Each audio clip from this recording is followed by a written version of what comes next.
الشيطان اللعين الرجيم. بسم الله الرحمن الرحيم. الحمد لله الذي هدانا لهذا وما كنا لنهتدي لولا أن هدانا الله لقد جاءت رسل ربنا بالحق.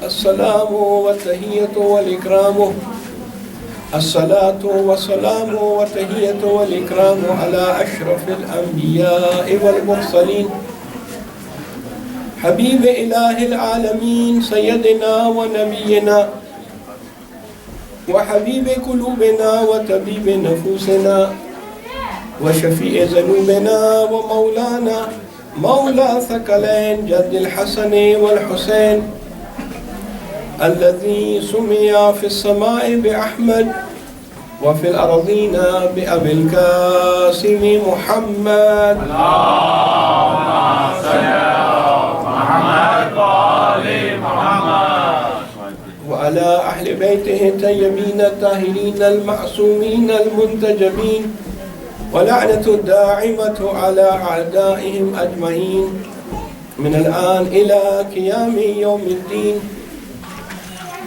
أما بعد قال الله سبحانه وتعالى بسم الله الرحمن الرحيم إنما يريد الله ليذهب عنكم الرجس أهل البيت ويطهركم تطهيرا. اللهم صل على محمد وآل محمد. ایام فاطمیہ کی مناسبت سے یہ 5 مجالس جس سلسلے کی آج 4تھی مجلس ہے، ہماری یہ کوشش ہے ان مجالس میں کہ ہم سیرت جناب سیدہ کے متعلق بحث کریں، گفتگو کریں اور جناب سیدہ کی قدر و منزلت جو انتہائی زیادہ ہے، لیکن افسوس کہ لوگوں میں وہ ان کی اہمیت اور قدر و منزلت کا جو حق ہے جاننے کا، معرفت کا، وہ معرفت نہیں ہے. تو ایام فاطمیہ کے مجالس کے حوالے سے کوشش کی جاتی ہے کہ لوگوں میں معرفت جناب سیدہ لوگوں تک پہنچا دی جائے. بعض لوگ یہ خیال کرتے ہیں کہ ایام فاطمیہ کی مناسبت سے اگر ہم مجالس منعقد کریں گے تو یہ ہم فرقہ واریت کو ہوا دینے والی بات ہوگی، فرقہ واریت سے بڑھے گی. ایسا نہیں ہے. فرقہ واریت ایام فاطمیہ کی مجالس سے نہیں بڑھے گی، کیونکہ یہ جو مجالس ہیں ایام فاطمیہ کے حوالے سے اس میں ایک میسج ہے، اور یہ میسج پیغام انہی مجالس کے ذریعے سے دیا جا سکتا ہے. ان مجالس میں صرف اور صرف مصائب جناب سیدہ پر بات نہیں ہوتی، بلکہ ان ایام کی وجہ سے ہم اسوہ فاطمی پر بات کرتے ہیں. سبحان اللہ سبحان اللہ. آپ کی اسوہ، آپ کیسے نمونے عمل ہیں اس پہ بات ہوتی ہے، اور آپ کا درد کیا تھا، جناب سیدہ کس بات سے پریشان تھی، وہ کیا پریشانی تھی، جناب سیدہ کی اصل مصیبت کیا تھی. وہ در و دروازے والی مصیبت اپنی جگہ پہ وہ تو تھی، مصیبت ہی تھی. مصائب ہے بیوی کے ساتھ جو ظلم ہوا، جناب محسن کی شہادت بھی بہت بڑی مصیبت ہے، مصائب ہے، وہ اپنی جگہ پہ، اس سے کوئی انکار نہیں. لیکن ان کے علاوہ بھی بیوی کی ایک مصیبت تھی، اس کو سمجھنا ہے، اور وہ ہم سمجھ نہیں پاتے. تو جو لوگ یہ سمجھ رہے ہیں کہ ایام فاطمیہ سے ہم 2 گروہوں کے درمیان تصادم یا لڑائی جھگڑا کرا رہے ہیں، یہ ایسی بات نہیں ہے، بلکہ ہم ان ایام فاطمیہ کے ذریعے سے یہ جاننا چاہتے ہیں کہ بیوی کیا پیغام دینا چاہتی تھی، بیوی کا درد کیا تھا، اور بی بی کس طریقے سے اس امت کو دیکھ رہی تھی بعد از وفات رسول، اس امت کی اصلاح وہ کس طریقے سے بی بی نے کی، اور بی بی نے کیسے کوشش کی کہ یہ امت صحیح راستے پہ دوبارہ آ جائے۔ سبحان اللہ سبحان اللہ۔ یہ ہے ایام فاطمیہ کے سلسلے میں مجالس کا عنوان۔ ایام فاطمیہ کے سلسلے میں جو میسج ہے وہ یہ ہے، اور قرآن نے اس کی طرف اشارہ کر دیا تھا، توجہ میری طرف۔ قرآن نے یہ کہہ دیا تھا مسلمانوں سے کہ اے مسلمانوں، یہ جو میرا رسول ہے یہ تو رسول ہے، اس سے پہلے بھی رسول آئے ہیں، البتہ منزلت گھٹانے والی بات نہیں ہے۔ کہتے ہیں کہ تلک رسل فضلنا بعضهم علی بعض، یہ جو رسول آئے، انشاءاللہ خواتین ہماری بہنیں بھی توجہ سے سن رہی ہیں، یہ جو رسول آئے ان میں بعض کو بعض پر فضیلت حاصل ہوئی، کچھ تھے جو اولو العزم تھے، کچھ تھے جو صرف نبی تھے، کچھ نبی کے ساتھ ساتھ رسول بھی تھے۔ ان سب میں جو سب سے زیادہ بافضیلت اور سب کے سردار وہ سید الانبیاء ہیں۔ سبحان اللہ سبحان اللہ۔ لیکن قرآن نے ایک خطرے کی طرف اشارہ کر دیا تھا آپ کی زندگی میں، آپ کی وفات سے پہلے، حضور کی وفات سے پہلے اشارہ کر دیا تھا کہ دیکھو یہ جو ہمارے رسول ہیں یہ رسول ہیں، اس سے پہلے بھی رسول آئے۔ افَإِن مَاتَ أَوْ قُتِلَ، اگر یہ مر جائے، ان کا انتقال ہو جائے، اور قتل یا ان کو قتل کر دیا جائے، تو کیا تم واپس اپنی عہد جاہلیت کی طرف پلٹ پڑو گے؟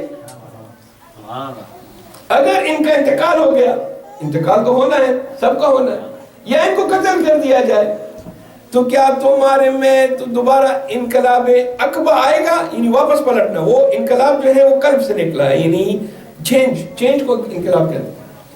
ویسے تو انقلاب کے معنی وہ ریولوشن ہے جو ہم زیادہ لیتے ہیں، ٹھیک ہے وہ معنی بھی ہے، لیکن دیکھا جائے نا لفظی معنی انقلاب ینقلب، یہ جو ہے پلٹنے کو کہتے ہیں، اور انقلاب کو بھی اسی لیے انقلاب کہتے ہیں کہ وہاں سب چیزیں الٹ پلٹ ہو جائیں، انقلاب میں چیزیں پلٹ دی جائیں۔ تو یہاں پہ ارشاد ہو رہا ہے قرآن مجید میں، ایک مسلمانوں کی زنگ خطر وارننگ دی جا رہی ہے کہ دیکھو اگر رسول وفات پا جائے یا رسول قتل کر دی جائے تو کیا تم پھر عہد جاہلیت کی طرف چلے جاؤ گے؟ یہ عہد جاہلیت کیا ہے؟ تو کفر تھا، رسول سے پہلے کا حالات، رسول سے پہلے کے حالات، یعنی آیا تم پھر سے اپنے چھوٹی بچیوں کو دفن کرنا شروع کر دو گے، زندہ درگور کرنا شروع کر دو گے؟ پھر سے تم جو ہے خانہ کعبہ کے ارد گرد بغیر لباس کے طواف شروع کر دو گے؟ پھر سے تم ارث اور میراث، عورتوں کو حقوق نہیں تھے اسلام سے پہلے، عورتوں کو ارث انہیریٹنس میراث بھی نہیں دیا جاتا تھا، یا اگر دیا جاتا تھا تو وہ حق نہیں تھا، اور یہ چیز یہاں بھی تھی یورپ میں آج سے چند سال پہلے ان کے حقوق نہیں تھے۔ یہ تو ابھی حقوق وغیرہ کے نعرے لگا رہے، 40-50 سال پہلے دیکھیں کہ ان کے کیا حقوق تھے۔ بینک اکاؤنٹ نہیں کھول سکتی تھی عورت، ووٹ نہیں ڈال سکتی تھی عورت، بلکہ یہ جو تبلیغات ہیں وہ جو ایک کہتے ہیں کہ جی وہ پوری دنیا پہ اقتصاد کا ان کا قبضہ ہے، وہ تو عورت انسان بھی نہیں سمجھتی تھی۔ یہ قوم جو ہے ان کے بقول تو عورت انسان بھی نہیں ہے، آؤ بحث کر رہے ہیں، دیکھیں کہ یہ ہے انسان ہے، یعنی اس حد تک عورت کی تذلیل ان کے ہاں۔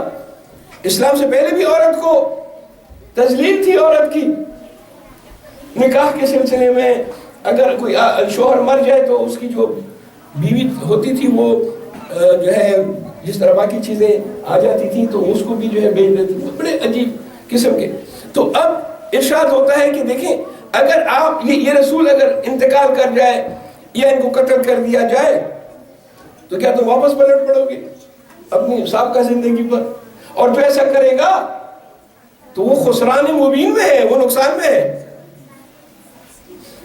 اور ایسا ہی ہوا، بعد از رحلت حضرت لوگ جو ہیں وہ واپس پلٹ پڑے، انقلاب اکبر آیا۔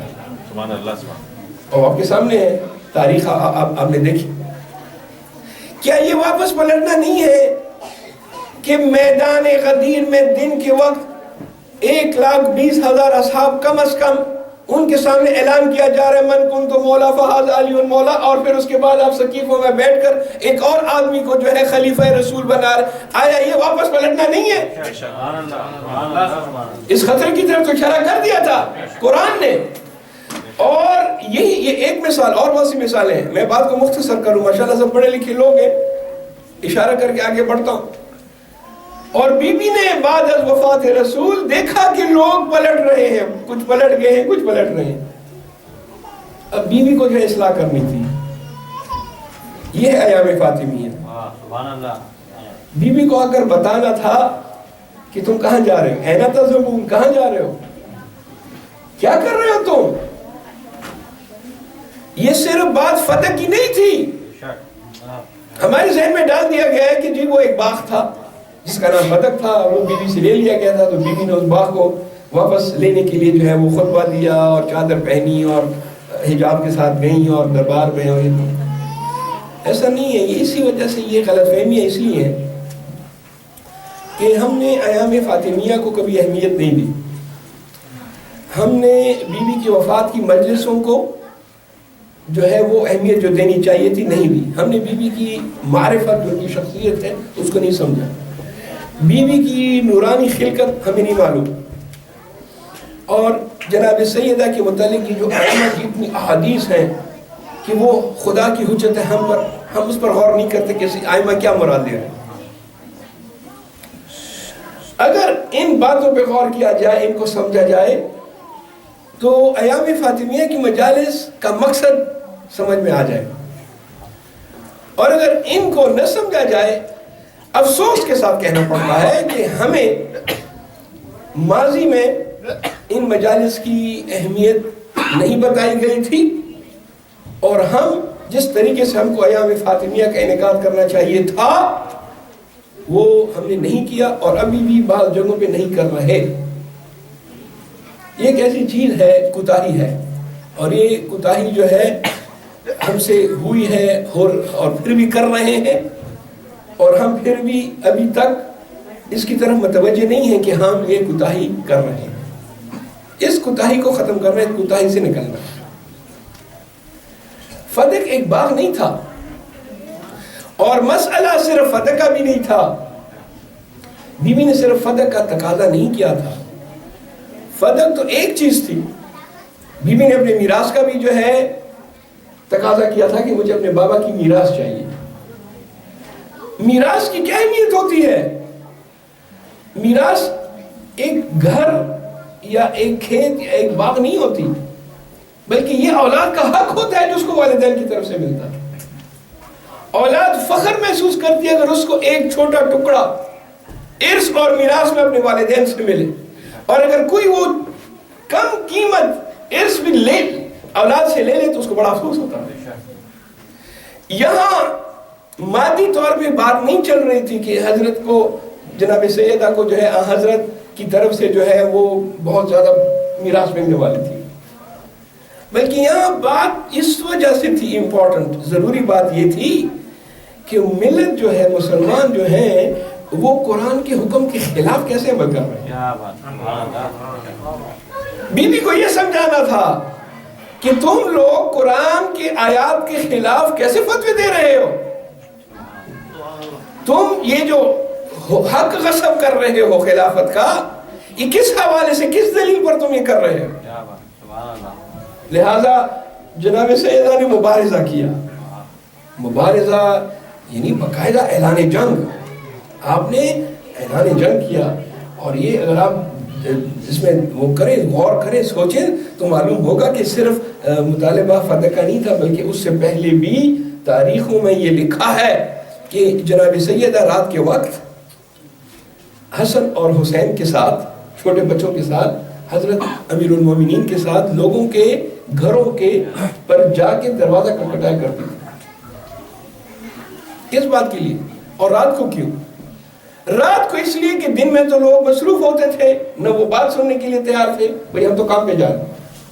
رات کو جب کام سے واپس آتے تھے، یہ ایک تاریخ یا ایک کتاب کی بات نہیں ہو رہی.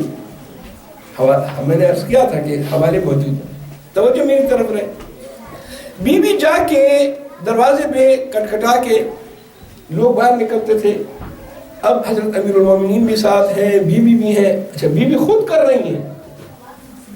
اسلام میں عورت کی اہمیت ہے. امام حسن اور امام حسین بھی ہیں.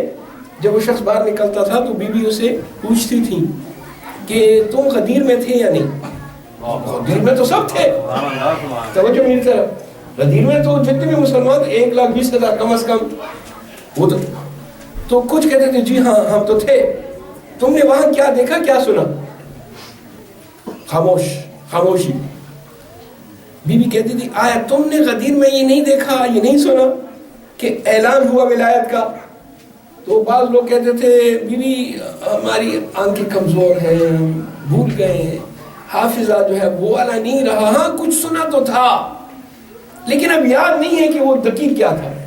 اچھا دوسرے دروازے پہ کچھ لوگ دروازے نہیں کھولتے تھے, اور جو دروازے کھولتے تھے وہ کہتے تھے بی بی اب یہ بات بھول جائیں, یہ پرانی بات ہو گئی. یعنی لیکن بی بی نے اپنا مبارزہ جاری رکھا. ایسا نہیں کہ بس کہا کہ اچھا جو لوگ نہیں سن رہے تو نہ سنیں. نہیں, بی بی نے جو ہے صحیح راستے پہ لوگوں کی ہدایت کے لیے لوگوں کے دروازے کٹکھٹائے, گئیں اور لوگوں کو بتایا کہ دیکھو تمہارا فرض ہے, آؤ اپنے فرض پر عمل کرو.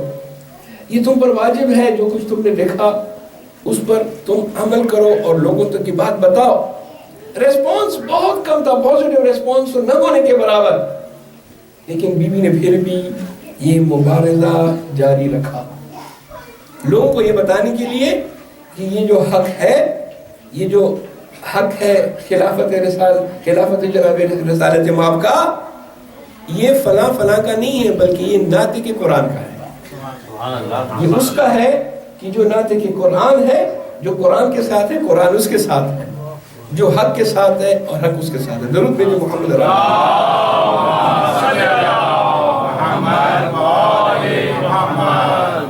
اسلام میں جب کوئی کسی کو ارث اور میراث ملتا ہے اس کی کئی قسمیں ہیں.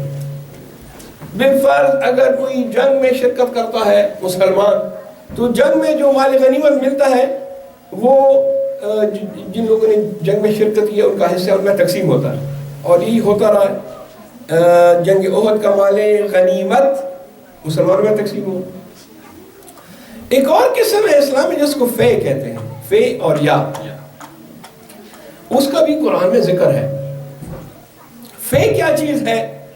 فے اس چیز کو کہتے ہیں کہ اگر اس پہ مسلمانوں نے جنگ نہیں کی, جنگ کے بغیر کوئی چیز ان کے ہاتھ آ گئی. انہیں نہ تو جو قرآن کی اصطلاح ہے وہ عرض کرتا ہوں, نہ تو مسلمانوں نے گھوڑے دوڑے, نہ اونٹ لے کر گئے, بلکہ بغیر کسی مشقت کے, بغیر کسی محنت کے ان کے ہاتھ میں ایک چیز آ گئی. تو قرآن کہتا ہے کہ چونکہ مسلمانوں نے تو اس میں کوئی کمال نہیں کیا, زحمت بھی نہیں کی, تو یہ جو چیز ملی ہے یہ رسول کی ہے. کیونکہ رسول جو ہے وہ اسلامی معاشرے کے ہیڈ ہے اور یہ رسول کا حق ہے. ہاں اگر اس میں مسلمانوں کی زحمت اور محنت شامل ہوتی تو پھر وہ مسلمانوں میں تقسیم ہوتا. ایسی ہی ایک چیز جو فے کا مصداق ہے وہ فدق ہے. فدق باغ نہیں ہے بلکہ وہ ایک ایریا ہے, ایک بہت بڑا ایریا اور بہت سرسبز ایریا. یہ جب خیبر فتح ہوا تو مسلمانوں کا دوسرا جو ڈیسٹینیشن یا ٹارگٹ تھا جہاں انہوں نے جانا تھا وہ فدق تھا جو خیبر کے پاس ہی تھا. تو اہل فتح کو پتہ چلا کہ اب تو جو ہے ہمارے ساتھ جنگ ہوگی, کیونکہ ہم بھی اسی پیٹرن پہ جا رہے ہیں جو خیبر والے جا رہے تھے, مرحب وغیرہ. تو انہوں نے ایک آدمی کو بھیجا, رسول سے کہا کہ ہم جنگ نہیں چاہتے اور ہم نے جو ہے خیبر والوں کا حال بھی دیکھ لیا, بس آپ جنگ کو ملتوی کر دیں اور یہ جو فتح ہے یہ آپ لیں. تو حضرت نے کہا ٹھیک ہے, مجھے بھی شوق نہیں ہے جنگ و جدال کا اور قتال کا. فتح آیا حضور کے نام پہ اور حضور کو ملا.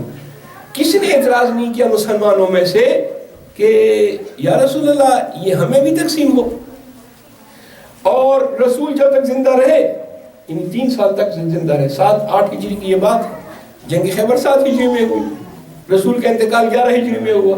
تو یہ جو 3-3.5 سال کا جو عرصہ ہے اس میں حضرت جو ہے فتح کا جو محصولات تھیں, اسے جو کمائی ہوتی تھی وہ لے کر غریبوں میں، مسکینوں میں اور مدینہ کے مساکین میں تقسیم کیا کرتے۔ قرآن کی آیت نازل ہوئی فَاتِ ذَا الْقُرْبَ حَقَّ، قرآن کی آیت نازل ہوئی۔ حضرت جبرائیل سے پوچھا کہ یا جبرائیل، قرآن نے کہا کہ اپنے جو صاحب حق ہیں، تمہارے جو صاحب حق ہیں ان کا حق دے دو، جو تمہارے قربہ ہیں، جو تمہارے قریبی رشتہ دار ہیں یا جو تمہارے فیملی ممبرز ہیں ان کو ان کا حق دے دو۔ تو جبرائیل یہ کون ہے؟ جبرائیل نے کہا کہ اس سے مراد جو ہے آپ کی اولاد ہے۔ اس وقت صرف اور صرف ایک اولاد تھی جناب رسالت امام کی، بیٹوں کا انتقال بچپنے میں ہوا، صرف ایک نشانی، ایک یادگار جناب سید۔ تو کہا اچھا آئے سے مراد جناب سید ہے؟ کہا ہاں اسی کی بات ہو رہی ہے۔ تو رسول خدا نے اپنی زندگی میں فدق ان کے نام کر دیا اور ان کو دے دیا اور اعلان بھی کر دیا، سب کو کہہ بھی دیا یہ جو فدق ہے یہ فے ہے، اس میں مسلمانوں کا کوئی لینا دینا نہیں ہے، اور یہ مجھے ملا آیت قرآن کی روح سے، اور میں اپنی بیٹی کو وہ بھی قرآن کی روح سے، قرآن کہہ رہا ہے کہ اپنے ذل قربہ کو ان کا حق دے دو، یہ حق ہے میں دے رہا ہوں۔ یہ حق دیا گیا۔ حضرت کا انتقال ہوا۔ جب حضرت کا انتقال ہوا سقیفے والا مسئلہ آیا، سقیفے نے جو ہے فلاں صاحب کو بنا دیا خلیفہ، اور اس صاحب نے جو پہلا کام کیا وہ یہ تھا کہ بی بی سے جو ہے فدق لے لیا۔ کس لیے؟ فدق میں جو لوگ کام کرتے تھے وہ جناب سیدہ کے لوگ تھے، ان کی طرف سے اپوائنٹ ہوئے تھے، اور جناب سیدہ کو اس کا محصول وغیرہ ملتا تھا، رسول کے زمانے سے شروع ہوا تھا، اور وہ بھی جناب سیدہ مدینہ کے فقراء اور مساکین پر خرچ کرتی تھی، اپنی ذات پر بھی خرچ نہیں کیا۔ تو انہوں نے جناب سیدہ سے شیخ نے یہ لے لیا، تو بی بی نے اعتراض کیا، بی بی گئی اور اعتراض کر کے کہتی ہیں کہ تم نے یہ چیز کیسے مجھ سے لی جو مجھے بابا نے دی تھی قرآن کی روح سے، تم اس کو کیسے لے سکتے؟ کہا نہیں یہ آپ کا نہیں ہے، غور کریں میں اشاروں میں بات کر رہا ہوں، اس پہ آپ کا حق نہیں ہے، کیونکہ آپ کے بابا نے کہا ہے کہ ہم ارث و میراث نہیں چھوڑتے، ہم جو کچھ بھی چھوڑتے ہیں وہ علم ہوتا ہے یا صدقہ ہوتا ہے، لہٰذا آپ کے بابا نے کہا ہے تو میں یہ آپ کو اس لیے میں نے آپ سے لے لیا ہے اور میں آپ کو نہیں دے سکتا۔ بی بی نے اصرار کیا کہ نہیں، یہ قرآن کی روح سے، قرآن کی آیت کے مطابق سب کے سامنے میرے والد نے یہ مجھے دیا ہے، ہبہ دیا ہے، تحفہ دیا ہے، ہبہ۔ کہا اچھا تم گواہ لے کر آؤ۔ اب یہاں آپ ایک طرف اشارہ کر دو مطلب کی طرف، اسلام میں گواہ کب مانگے جاتے ہیں؟ اسلام کا ایک طریقہ ہے، قانون ہے، شریعت ہے، ایک لا ہے، شرعی لا ہے۔ اب فرض کریں اشارہ کر دوں، میرے سر پہ آپ امامہ دیکھ رہے ہیں، یہ میرے سر پہ امامہ کا ہونا اس بات کی دلیل ہے کہ امامہ میرا ہے۔ اگر کوئی شخص آ کر کہے کہ بھئی یہ جو آپ کے سر پہ امامہ ہے یہ میرا ہے، میں کہوں گا نہیں یہ تو میرا ہے کیونکہ میرے سر پہ ہے۔ کہا اچھا آپ گواہ لے کر آئیں۔ اب میں کیوں گواہ لے کر آؤں گا جب میرے سر پہ میرا امامہ میرے پاس ہے؟ گواہ تو تم لاؤ گے یہ ثابت کرنے کے لیے کہ امامہ تمہارا ہے۔ اس کو قاعدہ ید کہتے ہیں۔ قاعدہ ید یعنی ہاتھ میں جو قاعدہ ہوتا ہے، یہ ابھی بھی قاعدہ ہے اسلام کا۔ اگر میرے ہاتھ میں، میری انگلی میں یہ عقیق ہے تو یہ عقیق میرا عقیق ہے کیونکہ میرے ہاتھ میں ہے، لہذا مجھے جو ہے گواہ لانے کی ضرورت نہیں ہے۔ گواہ وہ شخص لائے گا جو یہ دعویٰ کرے کہ یہ عقیق اس کا ہے۔ یہاں پہ دیکھیں وہ شخص جو اپنے آپ کو کہہ رہے کہ میں مسلمانوں کا خلیفہ ہوں، اس کو اتنا قانون، ایک مدرسے میں، آج کل دینی مدرسے میں جو بچے پڑھتے ہیں ان کو بھی اس قانون کا پتہ، قانون نہیں ہے، مگر اس کو پتہ نہیں تھا، یا پتہ تھا مگر عمل نہیں کرنا چاہتا تھا۔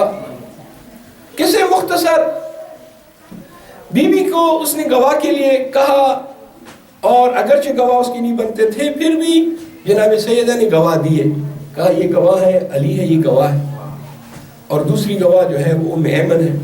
کہا نہیں ام ایمن کی گواہی قبول نہیں ہے، وہ عورت ہے، اور علی کی گواہی قبول نہیں ہے کیونکہ وہ آپ کا شوہر ہے۔ ام ایمن نے وہاں ایک جملہ کہا، تاریخ میں یہ جملہ ہے، ام ایمن کہتی ہیں کہ آیا آپ نے رسول خدا سے میرے متعلق نہیں سنا کہ سب کے سامنے رسول کے واضح کلیئر حدیث ہے کہ ام ایمن جنتی ہے، جنت کی عورتوں میں سے ہے، فور شیور ام ایمن جنت میں جائے گی۔ آپ نے رسول سے سنا یا نہیں؟ کہا ہاں میں نے سنا۔ کہا پھر بھی تو میری گواہی قبول نہیں کرتے۔ ام ایمن جنتی ہے، پھر بھی قبول نہیں کیا۔ اب بی بی نے ارادہ کیا کہ یہ بات ثابت کرنے کے لیے، کیونکہ بات فتح کی نہیں تھی بلکہ بات اسلام کے قانون کی مخالفت کی تھی، اس کو ثابت کرنے کے لیے بی بی نے اعلان کیا کہ میں مسجد رسول میں، اپنے بابا کی مسجد میں جا کر لوگوں کو صحیح اسلام سکھاؤں اور صحیح اسلام بتاؤں گی۔ اور خطبہ دیا جس کو خطبہ فدقیہ ہے، نام خطبہ فدقیہ یعنی فتح والا خطبہ، جس میں بی بی نے لوگوں کو صحیح اسلام جو رسول کا اسلام ہے وہ سکھایا اسی خطبے میں۔ اور آج کے ہماری مجلس کا موضوع بھی یہی خطبہ ہے۔ درود بھیجو محمد علیہ محمد۔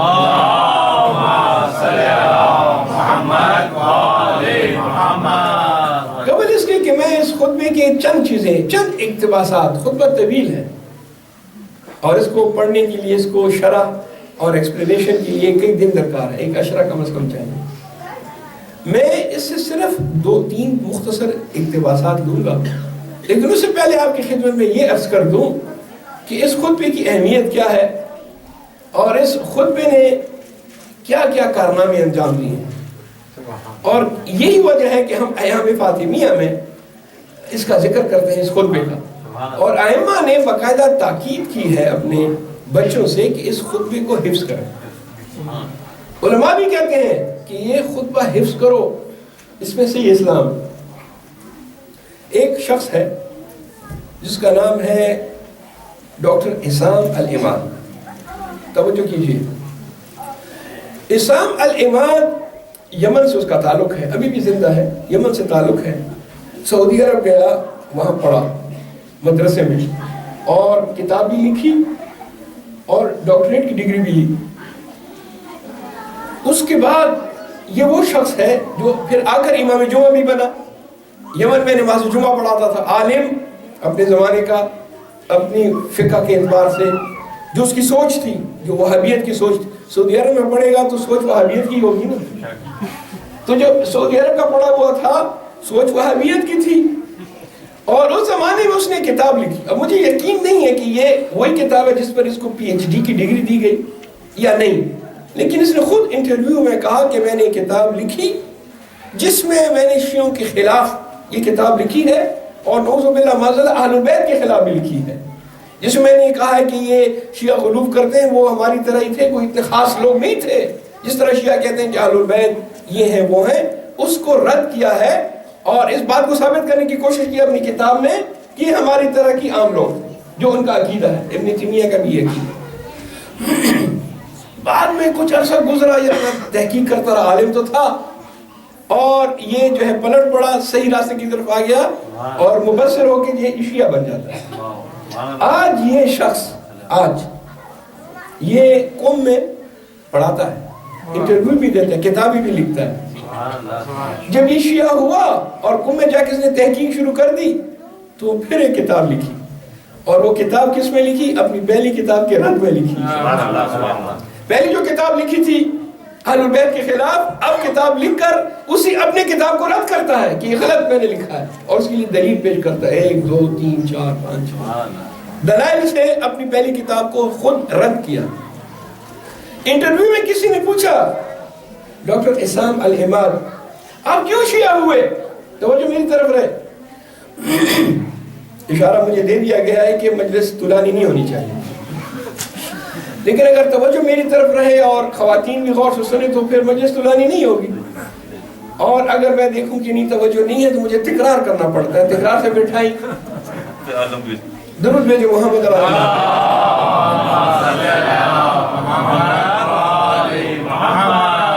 انٹرویو میں پوچھا گیا کہ آپ کیوں شیعہ ہوئے؟ تو جواب دیتا ہے کہ میں اس لیے شیعہ ہوا اور جس چیز نے مجھے شیعہ کیا وہ خطبہ فتح کیا ہے۔ ڈاکٹر صاحب آپ کو وہ خطبہ فدقیہ نے کیوں شیعہ کیا؟ کہا وہ اس لیے شیعہ کیا کہ جب میں نے خطبہ فدقیہ پڑھا تو میں نے اس خطبے سے یہ جانا، مجھے یہ پتہ چلا کہ خلیفہ نے جو فتویٰ دیا تھا، جو حکم دیا تھا، وہ قرآن کے خلاف دیا تھا۔ بس جو شخص قرآن کے خلاف فتویٰ دے وہ خلیفہ رسول نہیں ہو سکتا، اور اسی وجہ سے اسی بات نے مجھ کو شیعہ کر دیا۔ کہا کہاں پر خلیفہ نے فتویٰ دیا قرآن کے خلاف؟ کہا جب خلیفہ نے کہا کہ رسول کی اولاد ارث اور میراث نہیں لے سکتی اپنے بابا کی، اور جناب سیدہ نے 1 نہیں 2 نہیں 3 نہیں 4 نہیں بلکہ 5 قرآن کی آیات پڑھی جس سے ثابت کیا کہ رسول کی اولاد بھی اپنے والدین سے، اپنے بابا سے ارث اور میراث لے سکتی ہے، ثابت کیا قرآن سے، اور اس کو بات سمجھ نہیں آئی اور وہ پھر بھی انکار کرتا رہا۔ تو اس بات نے مجھے شیعہ کر دیا۔ یہی ڈاکٹر عماد اعصام ہے، ایک جگہ اور ایک اور انٹرویو میں ان کا دیکھ رہا تھا، یہ ابھی بھی موجود ہے، یہ انٹرویو دے رہے تھے اور کسی نے کہا کہ دیکھیں یہ جو وہابی سلفی ہیں یہ لوگ تو قبروں کے خلاف ہیں اور حرم میں جانے نہیں دیتے اور کہتے ہیں کہ حرم میں جانا بدعت ہے، حرام ہے، شرک ہے۔ تو آپ تو ان کے ہاں رہے ہیں، آپ نے وہیں پڑھا بھی ہے، پہلے آپ وہابی تھے، اب آپ مبصر ہو گئے، تو یہ کیا ہے، اس کی کیا حقیقت ہے؟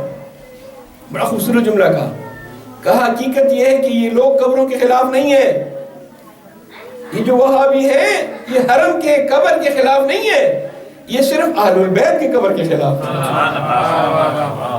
ہر ایک قبر کے خلاف نہیں ہے۔ یہ بہت سے ہیں جن کی قبریں بھی ہیں، یہ جاتے ہیں وہاں، لیکن جب اہل البیت کی قبروں کی بات آتی ہے تو میری مخالفت شروع کر دیتے ہیں۔ عزیزان گرامی، ایک شیعہ عالم دین مجلس پڑھ رہا تھا پاکستان میں، اور مجلس میں یہی ایام فاطمیہ کی مناسبت سے میں نے عرض کیا اویئرنیس شروع ہو گئی۔ اب تو لوگ ایام فاطمیہ کے عنوان سے ایک عشرہ 15 دن، کل مجھے ایک صاحب بتا رہے تھے کہ یہاں پہ 15 دن کی مجلسیں چل رہی ہیں، تو یہ اویئرنیس جو ہے، اور ماشاءاللہ دیکھیں یہاں بھی خمسہ مجالس جناب سیدہ کے ساتھ عقیدت اور احترام۔ آپ اپنی عقیدت اور احترام سوائے مجلس اور کیسے ثابت کر سکتے ہیں؟ آپ کو جناب سیدہ کی سفارش چاہیے، شفاعت چاہیے، تو شفاعت کے لیے آپ کو محبت کا امتحان دینا ہے، ثبوت دینا، اور محبت کا ثبوت یہی تو ہے کہ آپ سب کام چھوڑ کے مجلس میں آتے ہیں۔ سبحان اللہ، اور محمد وآل محمد صلوات،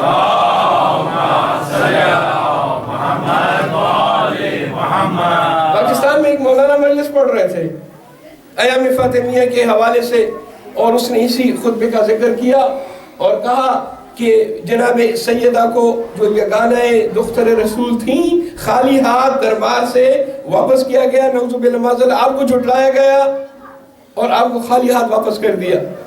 ایک شخص جو امام بارگاہ کے باہر ریڑھی پہ سبزی بیچ رہا تھا، اس نے سنا، لاؤڈ سپیکر ہوتے ہیں نا باہر بھی لوگ آواز سنتے ہیں، اس نے ریڑھا وہیں چھوڑا، سبزی بیچنی چھوڑ دی، سیدھا اپنے مولوی کے پاس گیا اپنی مسجد میں، کہا کہ یہ شیعہ کیا کہہ رہے ہیں؟ میں نے پہلی بھی یہ بات سنی، اب پھر میں نے سنی، میں نے خود اپنی آنکھوں سے سنا لاؤڈ سپیکر کے ذریعے، میں مجلس کے اندر تو نہیں تھا، باہر سبزی بیچ رہا تھا، لیکن میں نے سنا کہ شیعہ مولوی یہ کہہ رہا ہے کہ بی بی کو خالی ہاتھ خلیفہ نے جھٹلایا، نہیں دیا، فتح سے انکار کر دیا۔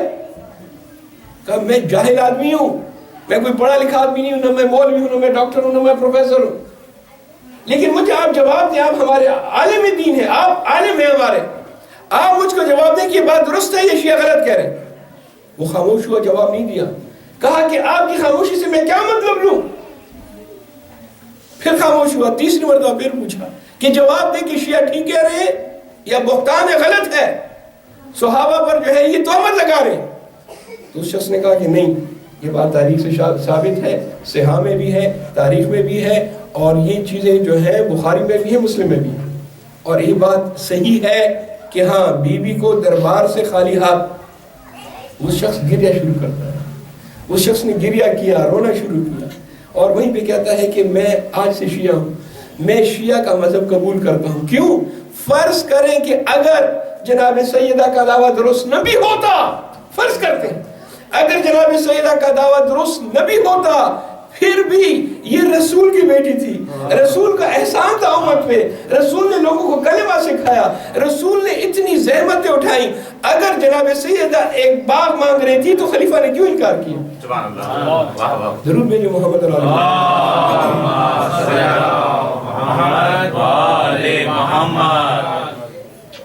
خطبہ فتح کیا عام خطبہ نہیں ہے، اس نے بہت سے لوگوں کو شیعہ کیا، مبصر کیا ہے، بصارت کی طرف لے کر آیا.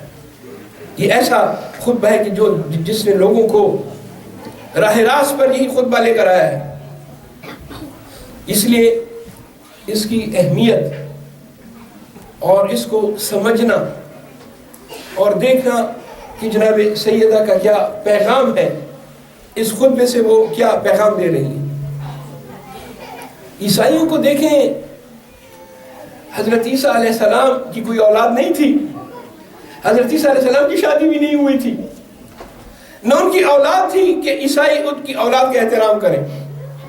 کسی ایک عیسائی گروہ کو حضرت عیسیٰ علیہ السلام کا ایک جو سواری تھی وہ گدھا، جس پہ آپ سواری کیا کرتے تھے، خچر یا گدھا، اس پہ آپ سفر کرتے تھے، تبلیغی ادھر ادھر جاتے. کچھ عیسائیوں کو اس جانور کا سم ملا، اس سم کو اٹھا کر احترام کیا، وہاں ایک کلیسا بنایا اور لوگ وہاں جا کے زیارت کرتے تھے، اس کو چومتے تھے، احترام کرتے تھے. یعنی حضرت عیسیٰ علیہ السلام کی سواری جو کہ ایک جانور تھی، اس کا سم، اولاد نہیں تھی کوئی بیوی. یہ تو جناب رسالت امام کی بلا واسطہ اولاد ہے، واسطہ بھی نہیں ہے، یعنی ڈائریکٹ اولاد جس کو کہتے ہیں وہ ہے جناب سیدہ. ہمارے ایک عالم دین تھے، اس کو بھی عرض کر دوں، ایک عالم دین تھے جو واقعاً اس کی بڑی خدمات ہیں، علامہ امینی. اور اس کی سب سے بڑی خدمت یہ ہے کہ ایک موضوع پہ اس نے کتاب لکھی، الغدیر کے موضوع پہ، اس میں جو ہے 11 والیوم 11 جلد کی کتاب ہے، 11 والیوم کی کتاب ہے الغدیر. ایک واقعہ ہوا تھا الغدیر، اس پہ جو ہے علامہ امینی نے یہ کتاب لکھی. کہتے ہیں کہ علامہ امینی ایک مرتبہ بغداد میں کوئی کانفرنس تھی، تو اس کانفرنس میں شرکت کے لیے گئے. وہ تمام مسلمانوں کی کانفرنس تھی، وہاں سب مختلف مکاتب فکر کے لوگ آئے ہوئے تھے. جب علامہ امینی کی باری آئی کہ آپ سپیچ دیں، تقریر کریں، تو آپ اپنی جگہ سے کھڑے ہوئے اور پوڈیم تک آئے. جیسی آپ نے تقریر شروع کرنی چاہی، کچھ علماء نے ہاتھ اٹھایا، اہل سنت والجماعت سے ہاتھ اٹھا کر کہتے ہیں علامہ صاحب تقریر کرنے سے پہلے آپ ایک مسئلے کا جواب دیں، اور وہ مسئلہ جب تک آپ جواب نہیں دیں گے ہم آپ کو تقریر کرنے نہیں دیں گے. کہا ٹھیک ہے، بتاؤ کیا پوچھنا چاہتے ہیں. علامہ امینی سے کہتے ہیں کہ آپ قرآن سے ثابت کریں کہ فلاں فلاں جو ہے وہ حق پہ نہیں تھے، فلاں فلاں نے ظلم کیا، وہ قرآن سے ثابت کریں. تو حضرت نے، علامہ امینی نے کہا ٹھیک ہے، غور سے سنو، میں قرآن سے ثابت کرتا ہوں. اب دیکھیں اس کی دلیل کیا ہے. یہ دلیل آپ بھی دے سکتے ہیں ان لوگوں کو جو آپ سے یہ سوال کرتے ہیں کہ آپ کیسے حق پر ہیں. علامہ نے کہا میں قرآن سے ثابت کر دوں. قرآن کی آیت پڑھی، سورہ 33 آیت نمبر 33. کہا قرآن میں پروردگار عالم ارشاد فرماتا ہے بسم اللہ الرحمن الرحیم، وہی آیت جو میں نے خطبے کے بعد، انما یرید اللہ لیذھب عنکم الرجس اہل البیت ویطہرکم تطہیرا.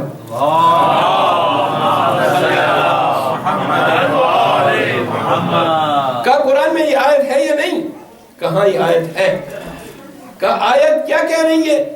کہا آیت یہ کہہ رہی ہے کہ اہل البیت سے ہم نے رجس کو جو ہے ہٹا دیا ہے. کہا جھوٹ رجس ہے یا نہیں؟ کہاں ظاہر ہے، وہ تو جو ہے گناہ کبیرہ ویسے. بس یہ جو اہل البیت ہیں یہ جھوٹے نہیں ہو سکتے کیونکہ رجس ان سے پاس کر دیا گیا. اور جب اہل البیت جھوٹے نہیں ہو سکتے، اگر ہم اس میں اختلاف کریں کہ فلاں عورت اہل البیت میں شامل ہے یا نہیں، ازواج میں سے فلاں شامل ہے یا نہیں، فرض کریں کہ چلو شامل ہے، فرض کرتے ہیں، لیکن اس میں تو کوئی شک نہیں ہے کہ دختر رسول اہل البیت میں سے جناب سیدہ کی اہل البیت میں ہونے میں تو کوئی شک نہیں ہے. کہانی اس میں تو کوئی شک نہیں، ہو تو رسول کی اولاد ہے. اب اس میں اختلاف ہے کہ فلاں ہے یا نہیں، لیکن رسول کی بیٹی اہل البیت میں سے ہے. بس رسول کی بیٹی جو ہے وہ جھوٹ نہیں بول سکتی، غلط بیانی سے کام نہیں کر سکتی، غلط بیانی سے کام نہیں لے سکتی، کیونکہ قرآن نے کہا کہ ان سے رجس پاک ہے۔ اور تمام تاریخیں یہ کہتی ہیں، صحیح بخاری، ان کے بقول صحیح، ہمارے ہاں صرف بخاری، اس میں یہ لکھا ہے کہ جو بیوی دنیا سے جا رہی تھی تو ان سے ناراض تھی، ان کے سلام کا جواب بھی نہیں دیا، اور یہ کہا آخر میں کہ میں تم لوگوں سے ناراض ہو کے جا رہی ہوں، تم نے میرا دل دکھایا، تم نے میرا دل دکھایا ہے۔ رسول نے کہا کہ جس نے میری بیٹی کا دل دکھایا اس نے میرا دل دکھایا، جو میرا دل دکھاتا ہے اس نے اللہ کا دل دکھایا۔ بیوی ان سے ناراض تھیں اور ان سے ناراض ہو کر، غضبناک ہو کر اس دنیا سے گئی، اور انہوں نے خود اقرار بھی کیا ہے۔ جو پہلے صاحب ہیں ان کا ایک وہ ہے مشہور ہے جو ان کی کتابوں میں ہے، کہتے ہیں کہ اے کاش میں 3 کام نہ کرتا، اور ان 3 کاموں میں ایک کام یہ تھا کہ اے کاش میں جناب سیدہ کے گھر پہ حملہ نہ کرتا، اے کاش، ہجوم، لفظ ہجوم استعمال ہوا ہے، اے کاش میں ہجوم نہ کرتا، ہجوم کا حکم نہ دیتا۔ اور یہ ہجوم بھی جو ہے جن لوگوں نے کیا ان سب کے نام ہے، یہ کوئی ڈھکی چھپی بات نہیں ہے، ہم اپنی طرف سے اتنی بڑی بات نہیں بنا سکتے۔ یہ تاریخ ہے، یہی ایام فاطمیہ ہے۔ ایام فاطمیہ کا کلچر یہ سکھاتا ہے کہ ان مسائل کو سمجھا جائے۔ ان میں ایک شخص ہے جس کا نام، اس پر بھی جو ہے اللہ تعالیٰ کی بسیار لعنت، کنفوس نام تھا۔ یہ شخص بھی اسی ہجوم جنہوں نے حملہ کیا، اٹیک کیا، اور یہ اس زمانے کی، جس طرح اس زمانے میں دہشت گرد ہے، یہ اپنے زمانے کے دہشت گرد تھے اس زمانے کے۔ ان میں ایک یہ شخص لعنت اللہ علیہ کنفوس، یہ بھی اس حملے میں شریک تھا۔ بعد میں دوسرے نے اس کا ٹیکس معاف کر دیا، یہ بھی تاریخ میں مالیات ان سے نہیں لی۔ یہ لوگوں نے کہا آپ سب سے ٹیکس لیتے ہیں تمام مسلمانوں سے، اس سے کیوں نہیں لیتے؟ کنفوس سے۔ اب جواب نہیں تھا، لیکن جواب تو آپ کو پتہ ہے۔ جناب سیدہ کے گھر پر حملہ کرنے کی وجہ سے کتاب احتجاج دیکھیں، بڑی اچھی کتاب ہے شیخ تبریسی کی، اس میں جو ہے امام حسین مجتبیٰ علیہ السلام سے وہ ایک روایت ہے۔ جب معاویہ کے دربار میں سب جمع ہوئے اور انہوں نے کہا کہ آج ہم جو ہے امام حسن علیہ السلام سے بحث کریں گے، احتجاج کریں گے، اور اس میں ایک مغیرہ بھی تھا، مغیرہ ابن شعبہ، اس نے جب اعتراض کیا تو امام علیہ السلام سب کو جواب دیا۔ مغیرہ سے یہ کہا کہ مغیرہ تم کیا بات کرتے ہو، تم تو ان لوگوں میں سے تھے جنہوں نے اٹیک کیا تھا میری والدہ کے گھر پر، تم نے تو میری والدہ کے گھر پہ جو ہے حملہ کیا تھا اور بدتمیزی کی تھی، بے ادبی کی تھی۔ عزیزان گرامی، علامہ امینی کہتے ہیں کہ اس میں کوئی شک نہیں کہ جناب سیدہ اہل البیت میں سے ہے، اہل البیت سے رجس کو پاک کر دیا گیا ہے، اور جھوٹ رجس ہے، وہ جھوٹ نہیں بول سکتی۔ اور جناب سیدہ جب دنیا سے جا رہی تھیں تو ان سے ناراض ہو کے جا رہی تھیں، یہی سب سے بڑی دلیل ہے کہ جناب سیدہ حق پر تھی اور وہ باطل پر تھی۔ نعرہ حیدری اور محمد وآل محمد صلوات۔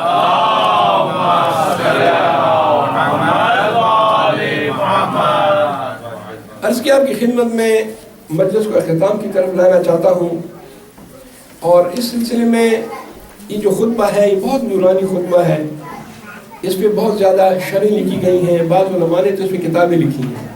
میں چند چیزیں اس خطبے کی آپ کی خدمت میں عرض کرتا ہوں، وقت کو سامنے ملحوظ خاطر رکھ کے یہ جو خطبہ ہے اس کے چند اقتباسات۔ یہ جب خطبے کا ابتدا ہوتا ہے اور جب جناب سیدہ اس خطبے کو شروع کرتی ہیں تو حمد و ثنا سے، الحمدللہ علی ما انعم وَلَهُ الشُّكْرُ عَلَى مَا أَلْهَمَ، اس کے بعد توحید کی بات آتی ہے، لیکن توحید بہت ضروری ہے، یہ فاؤنڈیشن ہے۔ اگر آپ کسی بھی غیر مسلم سے، مسیحی سے، جس کے ساتھ بھی مناظرہ کرنا چاہیں تو میری طرف سے آپ کو یہ ایڈوائز ہے کہ آپ توحید سے شروع کریں۔ توحید اگر آپ کو علم ہے تو توحید کے موضوع پر آپ سے کوئی نہیں جیت سکتا، اور آپ یہی مناظرہ مسلمانوں سے بھی توحید کے متعلق کر سکتے ہیں۔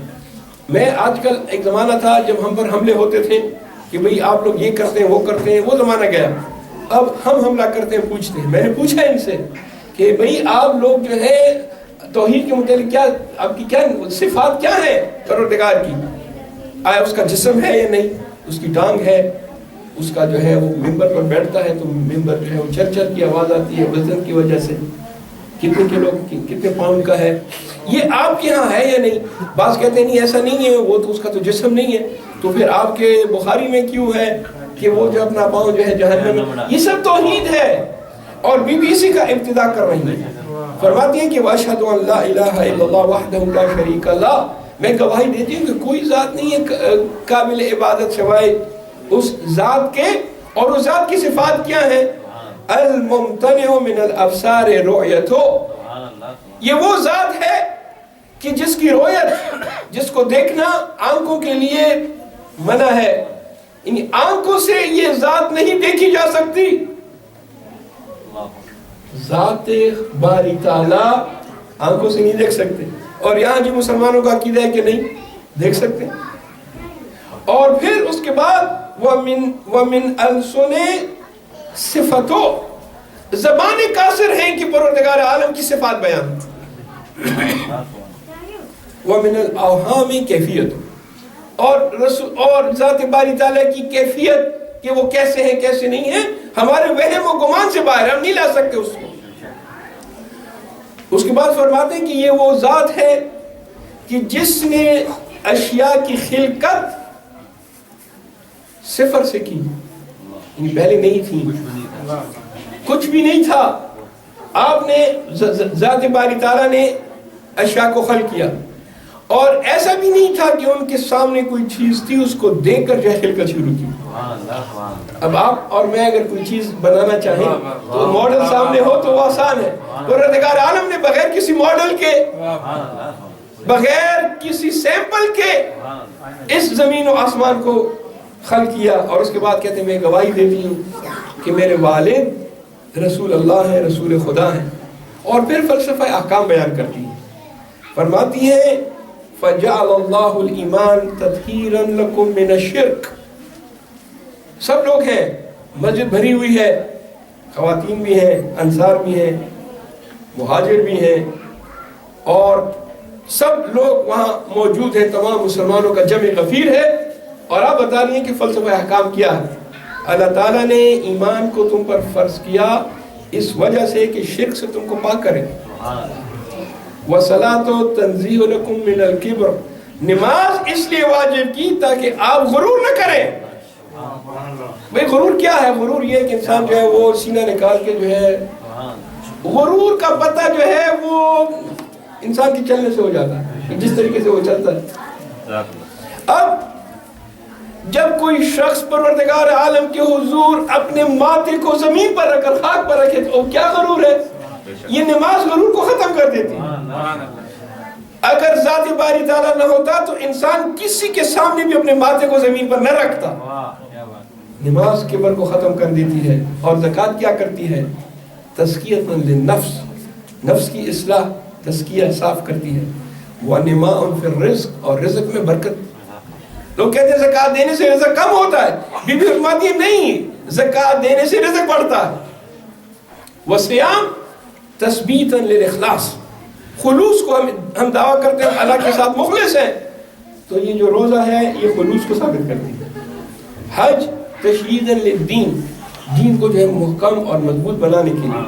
عدل تنسیقاً للقلوب، دلوں کو قریب لاتی ہے۔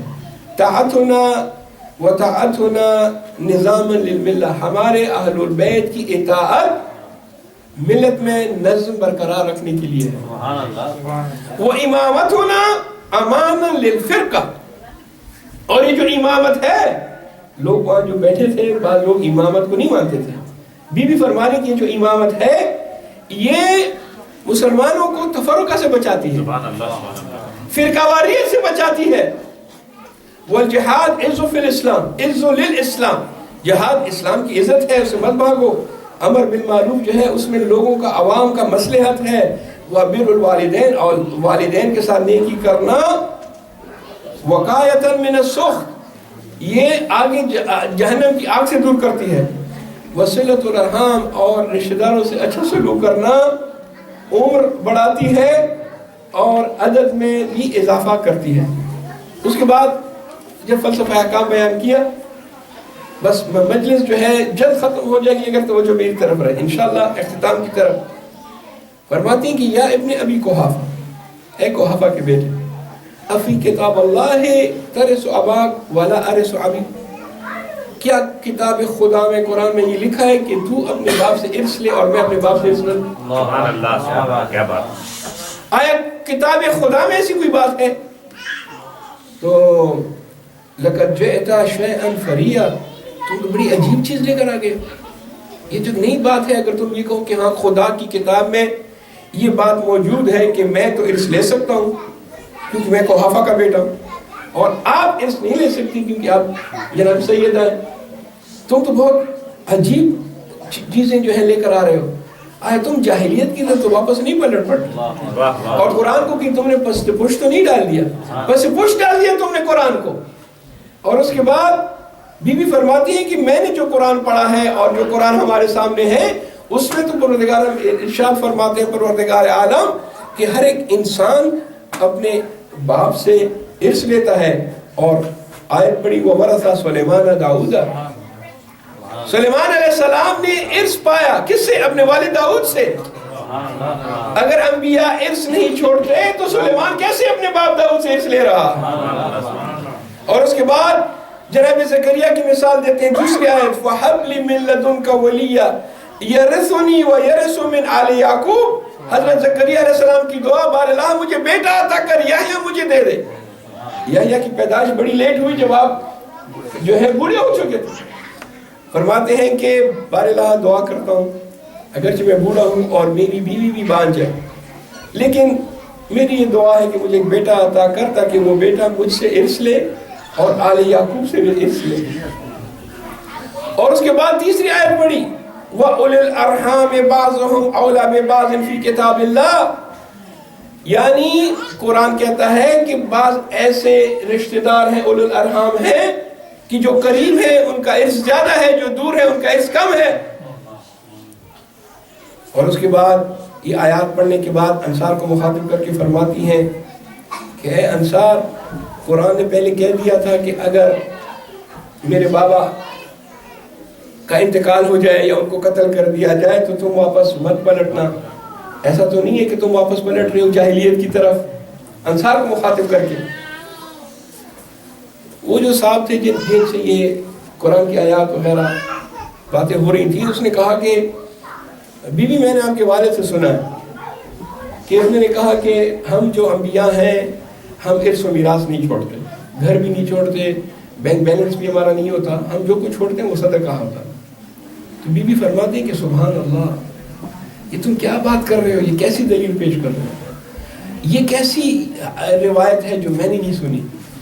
میں اپنے بابا کے ساتھ اتنی رہی، اسی ایک گھر میں رہی، میں نے آج تک اپنے بابا سے نہیں سنا کہ اس نے یہ کہا ہو کہ ہم انبیاء جو ہیں صدقہ چھوڑتے ہیں. اور میرے جو ابن ام ہیں ابو الحسن جو میرے شوہر ہیں وہ تم سے قرآن سے زیادہ واقف ہیں، اس نے جو ہے ایسی کوئی بات رسول خدا سے نہیں سنی. اور ایک دوسرا آدمی لے آؤ جس نے یہ بات سنی ہو، یہ ایک ہی صرف تم سے کہا میرے بابا نے، مجھ سے نہیں کہا کہ بیٹی میں جو ہے ارث و میراث نہیں چھوڑتا، یا یہ کہ تم جو ہے قرآن کی مخالفت کر رہے ہو. آیا تم مجھ سے اور میرے بابا سے اور میرے ابن ام سے زیادہ قرآن جانتے ہو؟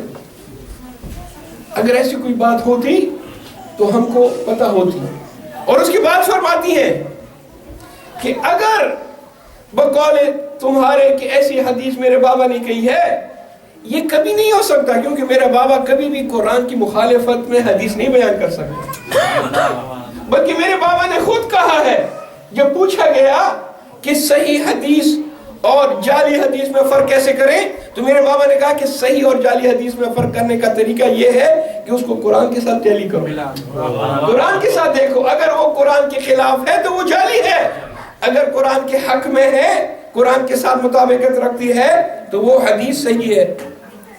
ائمہ فرماتے ہیں کہ جب بھی تم ہم سے کوئی بات سنتے ہو تو ہم سے دلیل مانگو.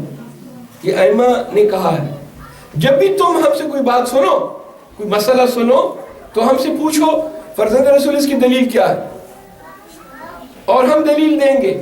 اگر ہم نے دلیل نہیں دی تو تم ہم سے مانگو اور ہم قرآن سے ثابت کریں گے کہ یہ مسئلہ ایسا